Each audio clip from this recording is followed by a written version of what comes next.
If you're a worship leader or team member, you've probably felt this before. You go to make a small change or update the lyrics to a song, and suddenly you have to fix it in multiple places.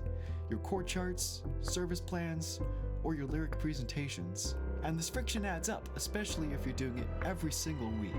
I'm a worship leader myself, and a few years ago, our team got tired of managing lyrics and music in separate systems. So we built a single workflow where a change updates everything. In this video, I want to show you how we build a worship set in minutes, not hours, using the same setup we use week to week at our church.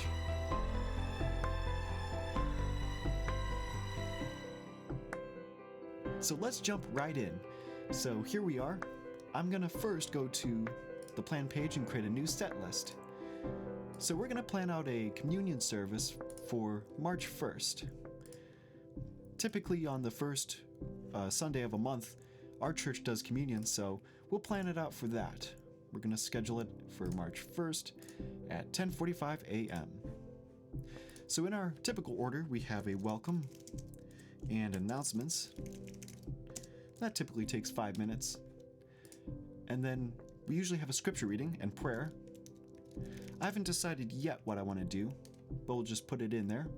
Then we have 2 songs, of which we'll plan out later. But for now, I'm just going to put in, after the first 2 songs, a pastoral prayer time, 5 minutes. And then it'll be a couple more songs, followed by the sermon. We'll give it 30 minutes. Then communion at 10 minutes. And then, per our tradition, we end with the doxology. So here we go. Here's the doxology from our library. Speaking of library, let's go look at some songs and see what we want to plan out for this service. Of course, it's not much here, because this is just for demonstration purposes. We're going to use all of them. Just a little technique I use. Let's sort by tempo. Typically, I want to start off a service with maybe some high energy, high paced songs. And here we go. We got Are You Washed in the Blood and Glory to His Name at 120 BPM. So that usually will work out pretty well. And then after that, we want to slow down, so My Faith Is Found a Resting Place would be a good selection. So I'll go back and add those to my plan. So let's open with Glory to His Name. And there it is. And then Are You Washed in the Blood? Nice. So there's our first 2 songs. Then our next one, we'll do My Faith Has Found a Resting Place. And then I think it would be nice to do Holy, Holy, Holy before the sermon. So we'll search that up. But wait, we don't have that yet in our library. That means we gotta add it. I guess for the time being we could just add this as a placeholder, but we're gonna replace this with the actual song. And then I've just also decided on the scripture we'll do, so we'll do Psalm 115:1. And in the notes box you could even put the verse if you want so you can read it, but we'll just keep it as is for now. So okay, we got our service. Now let's turn our attention to sorting out Holy, Holy, Holy. So let's add a song to our library. We'll put in its title. And this one is done typically in D, so we'll select D major.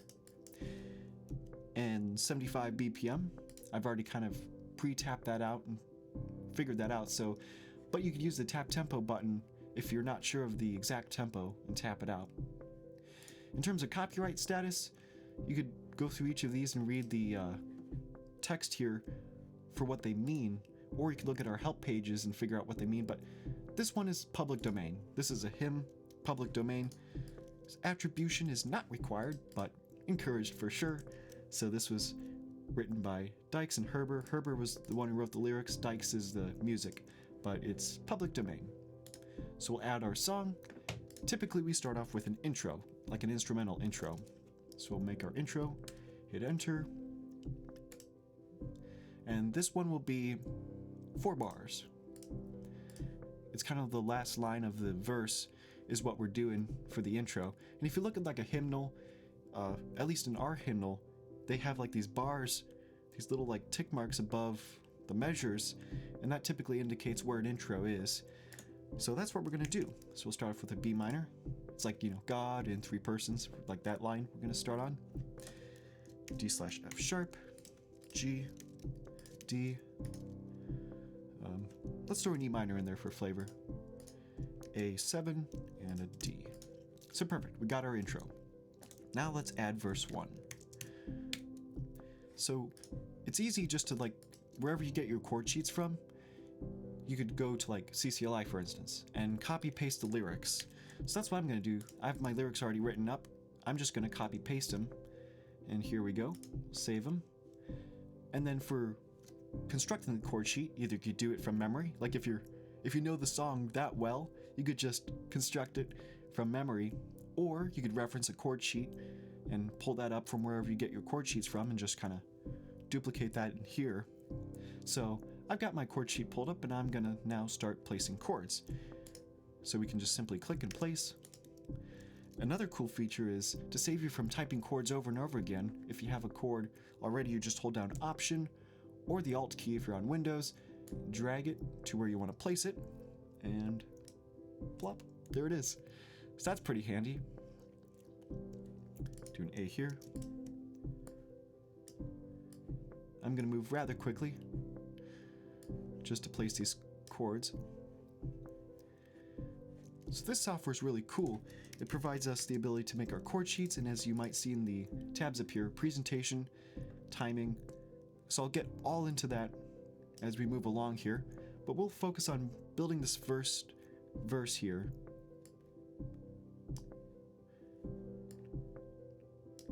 There's a lot of chords in this line. And A/E here. E here. Rise to the A7. Back to holy, holy, holy.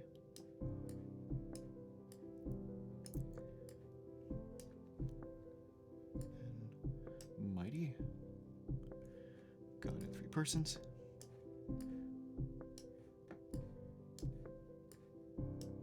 Oops. We'll place that back there. We'll just do a regular A. And there we go. There's all our chords. Sounds quite a bit. This is a particularly chord-heavy song, but it's manageable. So we'll skip over presentation for now. We'll come back to that later. Let's go to the timing tab. So as you can see, this kind of looks like a digital audio workstation of sorts. It has your measures, which you can add and subtract. And then for this intro, since it's instrumental, it just has a chords track. But in a verse where there's lyrics, we got a chords track, a lines beginnings track, and line breaks track. So first we're going to add our measures, of which I believe there's 16. So we'll just add those. And yeah, that's where, like, you know, a hymnal would come in super handy. If you look at the sheet music, you could literally just look at the measures, count them up, and add them to the section.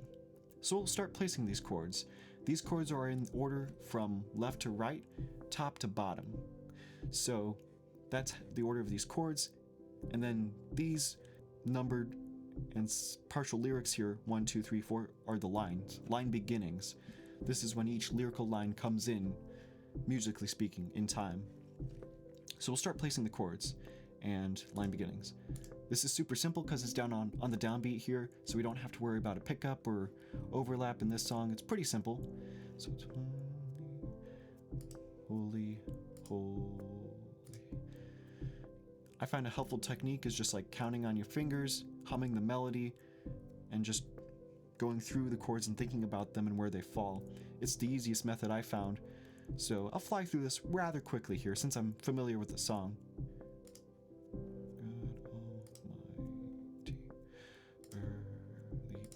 God Almighty, early in the morning our song shall rise to thee.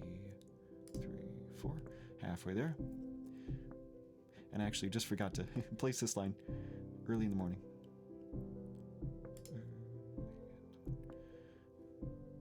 Back on holy, holy, holy. Holy, holy, holy. Lord God Almighty, God in three persons, blessed Trinity. Okay, so we got all our chords scheduled. and our line beginnings. So let's go back to the performance. So we've just done a lot of work here. Wouldn't it be nice if we could not have to do that over and over again and remake the chords, remake the lyrics for the next verses? Well, you're in luck, because there is a duplicate feature. So we've just duplicated this. If we look at the timing, it's all there, same thing. Now if I added another verse 1 just for demonstration purposes, if I were to move, let's say, the chord on Almighty, notice how they update, between these two sections. So that's the advantage of arrangement. You can arrange these sections, and if it's the same section, they're literally the same. You make a change, it's going to change in the next section. But verse 1 copy, you see that didn't happen because this is a new distinct section. So we'll move that one from order. So we'll just name this verse 2. And all you got to do is literally edit the lyrics, copy paste the new lyrics in. We got that. Save it. And then just reposition the chords. So I'll move this rather quickly, but constructing the rest of the song is not that hard.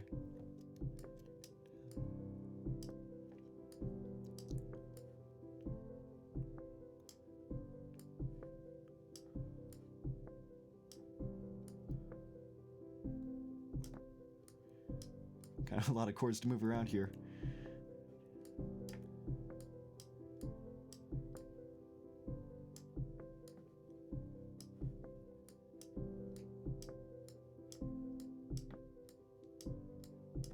Done. Duplicate. Verse 3. And what's really nice about this is, and we'll get into the presentation later, but this is making our chord sheet that we're going to perform to, and it's making our presentation to display to the congregation. It's all in the same place.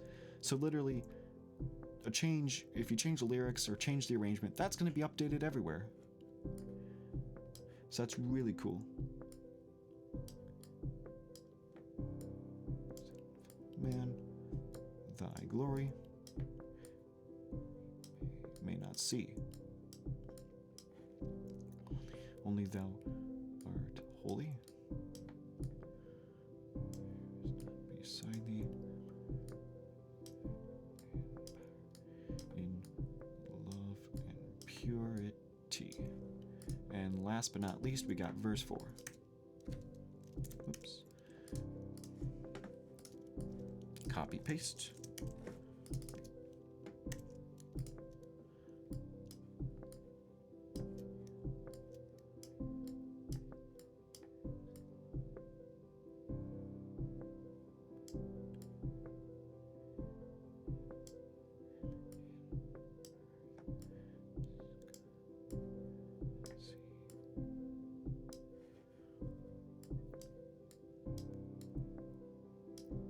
Almost there.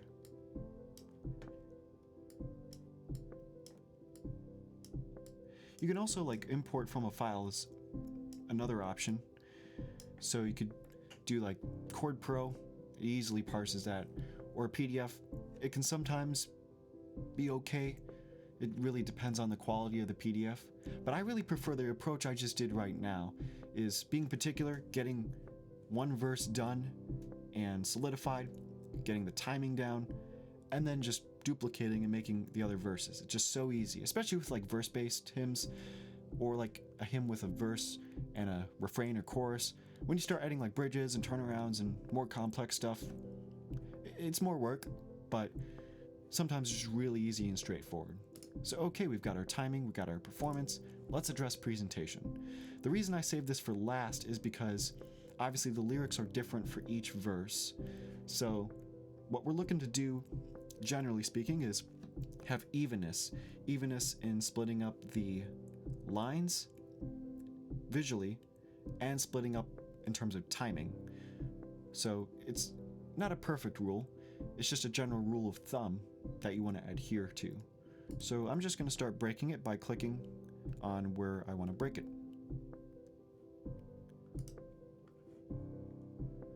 In these logical places.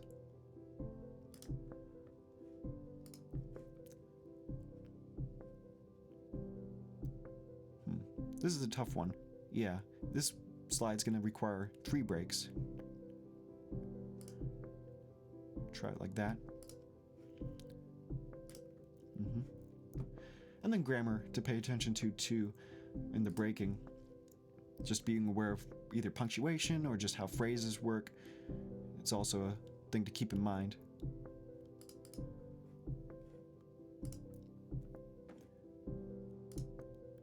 Almost there.